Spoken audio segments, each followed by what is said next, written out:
शीर्षक जादू की जूती, मैजिक शूज। दृश्य 1। गरीब बच्चा, उदासी में, नंगे पांव, दुखद संगीत पृष्ठभूमि। Voice over. एक छोटा बच्चा था जिसके पास स्कूल जाने के लिए जूतियां भी नहीं थी। हर दिन वह लोगों के पुराने जूते देखता और चुपचाप चला जाता। दृश्य 2। बच्चा और बूढ़ा आदमी। सड़क पर एक बूढ़ा फकीर मिलता है। Voice over. एक दिन उसे एक बूढ़ा आदमी मिला।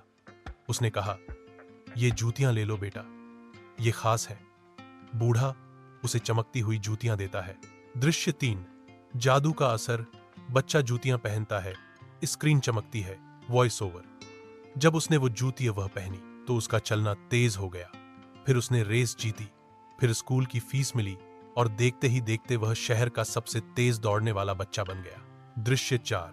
मोड़ अंत। वह बूढ़ा वापस आता है, पर इस दफा गायब हो जाता है। Voice over.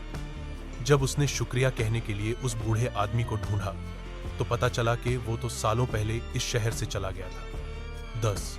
अंतिम पंक्ति, भावनात्मक पंच। Voice over. शायद असली जादू जूतों में नहीं, नियत और यकीन में था।